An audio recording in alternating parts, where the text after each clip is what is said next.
¿Qué tal, mis amigos? Muy buenas noches. Espero que se la estén pasando muy bien.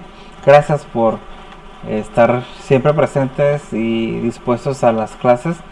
Hoy vamos a tocar la última parte de este tema, que es el instrumento público. Mi nombre es José Martínez y vamos a darle de lleno a la clase.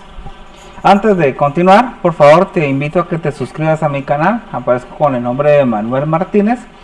Y una vez que le hayas dado a suscribir, dale en la campanita para poder recibir notificaciones de las próximas clases.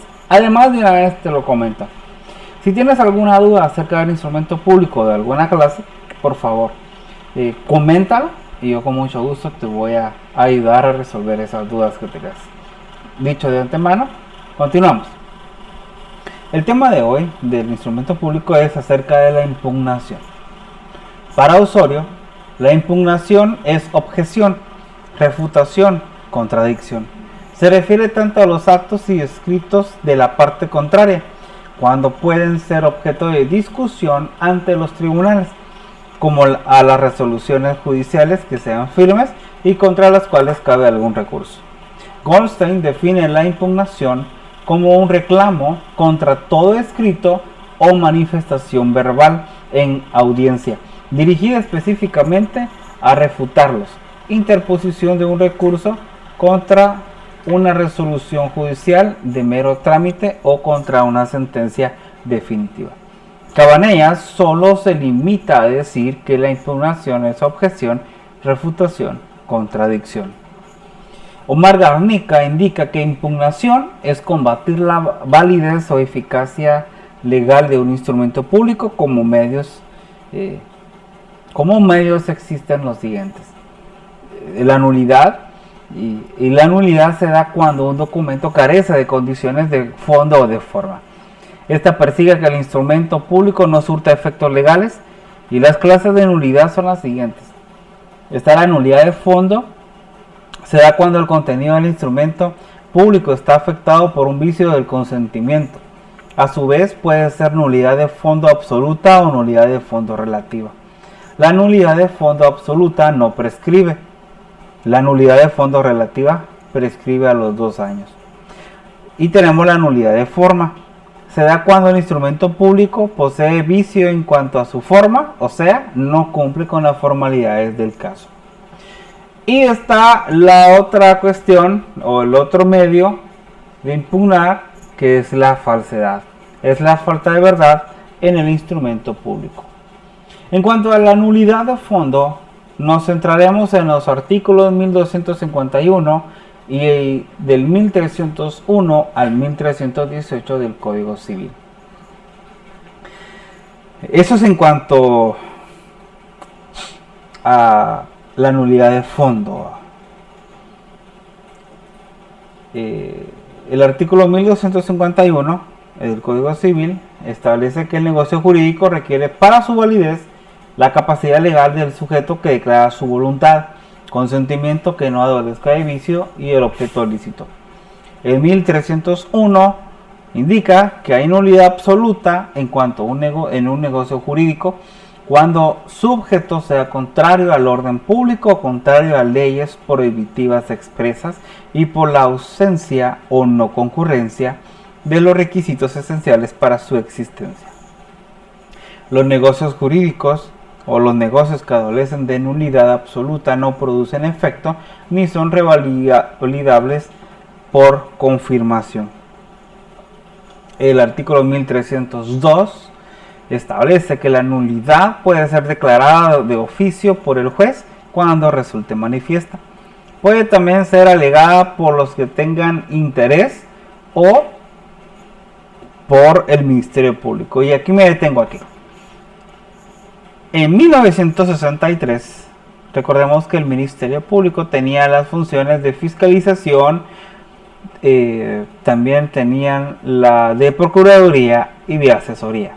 Y no fue hasta el 1994 cuando en la reforma de la Constitución se separó la Fiscalía con la Procuraduría y Asesoría, creando para el efecto el Ministerio Público como tal lo conocemos hasta el día de hoy y una nueva institución que es la Procuraduría General de la Nación. Y en el decreto número 25-96, si no estoy mal, establece en su artículo 1 que cuando se refiere a cuestiones civiles, mercantiles, y donde se mencione al Ministerio Público, se debe de interpretar o se debe de entender que se refiere a la Procuraduría General de la Nación. Solo hay en los casos que no tenga que ver con amparo, que no tenga que ver con penal ni con procesal penal. Así de sencillo, se sobreentiende que es la Procuraduría General de la Nación. Entonces, si lo volvemos a leer con esto que les estoy haciendo mención, quedaría así: que la nulidad puede ser declarada de oficio por el juez cuando se resulte manifiesta. Puede también ser alegada por los que tengan interés o por la Procuraduría General de la Nación. El artículo 1303 establece que el negocio jurídico es anulable. Número 1, por incapacidad relativa de las partes o una de ellas. Y número 2, por vicio del consentimiento. En 1304 establece que los negocios que adolecen de nulidad relativa pueden revalidarse confirmándolos expresamente o dando cumplimiento a la obligación, a sabiendas del vicio que los hace anulables. El 1305 indica que la revalidación expresa debe hacerse con los mismos requisitos que exige la ley para la celebración del negocio que se trata de revalidar. El artículo 1306 establece que la confirmación expresa o tácita de un negocio viciado de nulidad relativa implica la renuncia a la acción o excepción de nulidad. El artículo 1307 establece que la confirmación surte efectos desde la fecha de la celebración del negocio que se confirma, pero no perjudicará derechos a terceros de buena fe. El 1308 indica que la nulidad de una o más de las disposiciones de un negocio jurídico no perjudica a las otras, siempre que sean separables. La nulidad de la obligación principal lleva consigo la de las obligaciones accesorias, pero la nulidad de estas no induce a la de la obligación principal. El artículo 1309 establece que el negocio que adolece de nulidad relativa surte todos sus efectos mientras en sentencia firme no se declare dicha nulidad. El 1310 establece que la nulidad que se funde en vicio del consentimiento de las partes o de una de ellas solamente se podrá intentar por la parte cuyo consentimiento está viciado o por quien resultare directamente perjudicado.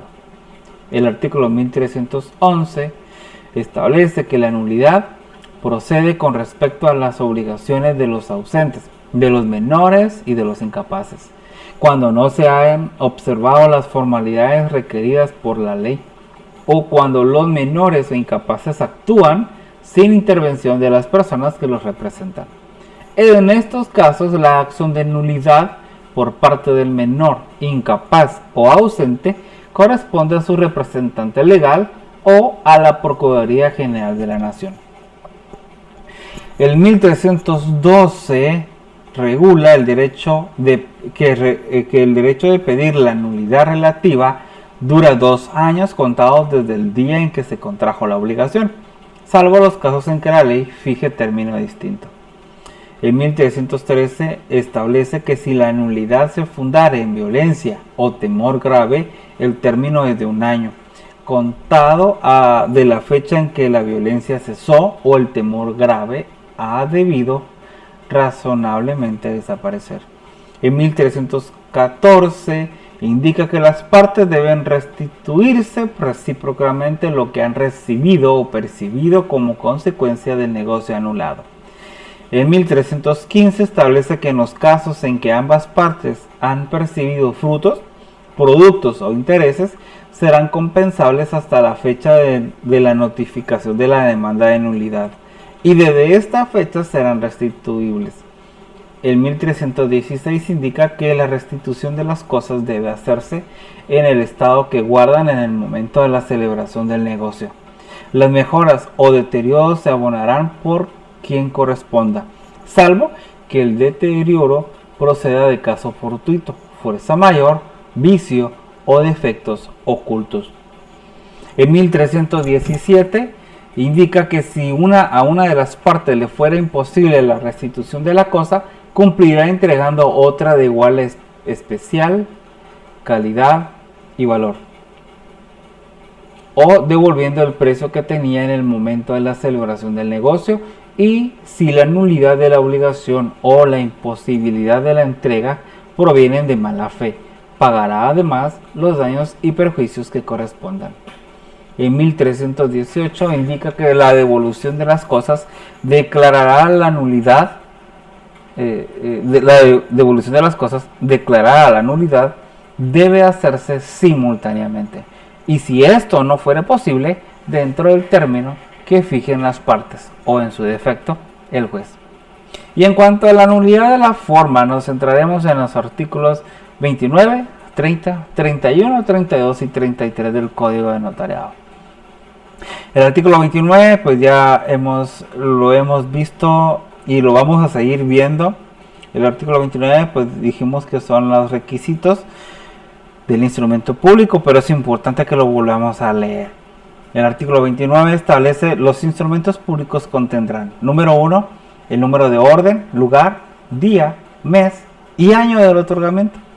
2, los nombres, apellidos, edad, estado civil, nacionalidad, profesión, ocupación u oficio y domicilio de los otorgantes. 3, la fe de conocimiento de las personas que intervienen en el instrumento y de que los comparecientes aseguran hallarse en el libre ejercicio de sus derechos civiles. 4. La identificación de los otorgantes cuando no los conociera el notario, por medio de la cédula de vecindad. Actualmente es el documento personal de identificación, o el pasaporte, o por 2 testigos conocidos por el notario, o por ambos medios cuando así lo estimare conveniente. 5. Razón de haber tenido a la vista los documentos fehacientes que acrediten la representación legal de los comparecientes en nombre de otro, describiéndoles e indicando lugar, fecha y funcionario o notario que los autoriza. Hará constar que dicha representación es suficiente conforme a la ley y a su juicio para el acto o contrato. La intervención de un intérprete nombrado por la parte que ignore el idioma español, el cual debe ser posible. De ser posible, deberá ser traductor jurado. Si el intérprete no supiere o no pudiere firmar, lo hará por él un testigo. 7. La relación fiel, concisa y clara del acto o contrato. 8. La fe de haber tenido a la vista los títulos y comprobantes que correspondan según la naturaleza del acto o contrato. 9. La transcripción de las actuaciones ordenadas por la ley o que a juicio del notario sean pertinentes cuando el acto o contrato haya sido precedido de autorización u orden judicial que proceda de diligencias judiciales o administrativas. 10. La fe de haber leído el instrumento a los interesados y su ratificación y aceptación. 11. La advertencia a los otorgantes de los efectos legales del acto o contrato y de que deben presentar el testimonio a los registros respectivos. 12. La firma de los otorgantes y de las demás personas que intervengan y la del notario, precedida de las palabras ante mí. Si el otorgante no supiere o no pudiere firmar, pondrá la impresión digital de su dedo pulgar derecho y en su defecto otro que especificará el notario firmando por él un testigo. Y si fuere varios los otorgantes que no supieren o no pudieran firmar, lo hará un testigo por cada parte o grupo que represente un mismo derecho. Cuando el propio notario fuere el otorgante, pondrá antes de firmar la expresión por mí y ante mí. Si te das cuenta, estos son los requisitos y lo hemos venido hablando durante todo el tema del instrumento público. Estos están contenidos en el artículo 29, pero aún hay más.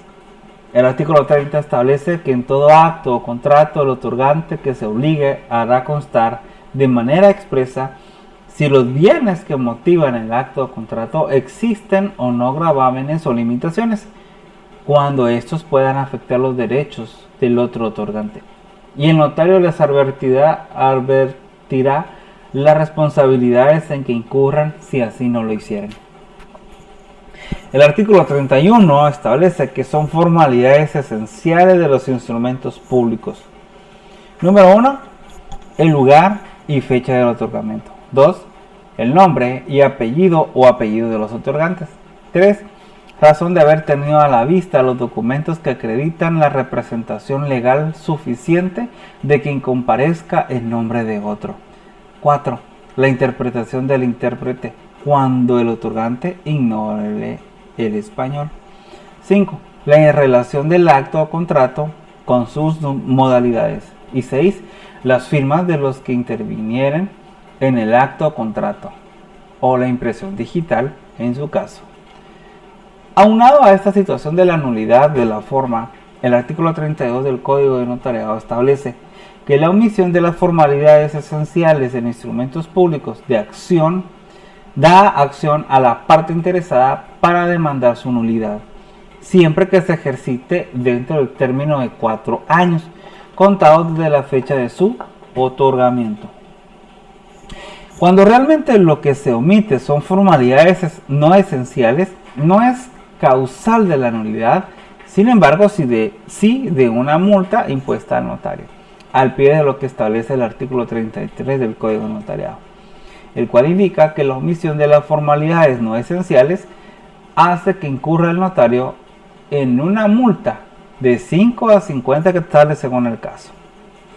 Y cuando se habla de falsedad, no debemos confundir los delitos de perjurio con el de falso testimonio. Muchas personas lo confunden mucho, siendo esta la diferencia.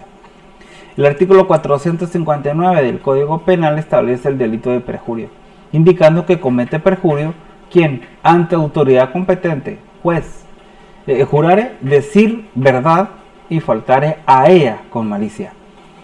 El responsable de este delito será sancionado con prisión de 6 meses a 3 años y multa de 250 a 5.000 quetzales. Las características propias de este delito en particular son: número 1, este lo puede cometer cualquier persona. Número 2, en este no hay un juicio por medio. Y número 3, el beneficio de mentir es para sí mismo. Entonces, este delito normalmente es el que cometen las personas ante notario. Y el artículo 460 del Código Penal establece el falso testimonio, regulando que comete falso testimonio el testigo, intérprete, traductor o perito que en su declaración o dictamen ante autoridad competente o notario afirmare una falsedad, se negara a declarar estando obligado a ello u ocultare la verdad. El representante de falso testimonio será sancionado con prisión de 6 meses a 3 años y multa de 250 a 5.000 quetzales. Si el falso testimonio se cometiera en proceso penal en contra del procesado, será sancionado con prisión de 2 a 6 años y multa de 1.000 a 10.000 quetzales. Las sanciones señaladas se aumentarán en una tercera parte si el falso testimonio fuere cometido mediante soborno. Las características propias de este delito en particular son: número 1, este lo comete el que está actuando como testigo, intérprete, traductor o perito. Su declaración es para servir a otro o para perjudicar a otro. Número 2, en este debe haber un juicio de por medio. Y número 3, el beneficio de mentir es para otra persona.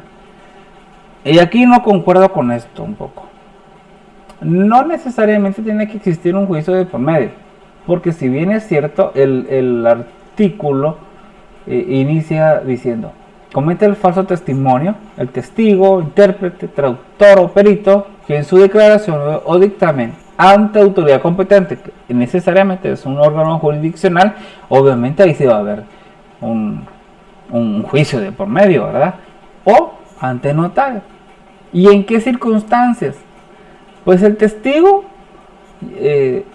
testigo instrumental, por ejemplo, en un testamento, en una donación por causa de muerte, o en un proceso de jurisdicción voluntaria.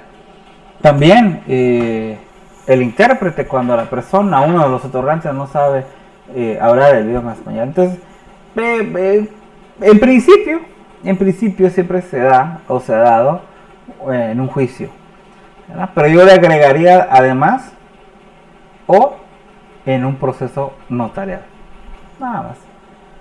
Entonces, estos son diferencias entre el delito de perjurio y el delito de falso testimonio, que no son lo mismo y las personas lo confunden. Solo que en uno, recuérdate que en el de perjurio, yo como persona voy a mentir a mi favor. Y en el falso testimonio, yo como testigo voy a mentir a favor de uno o en contra de otro. Así de sencillo.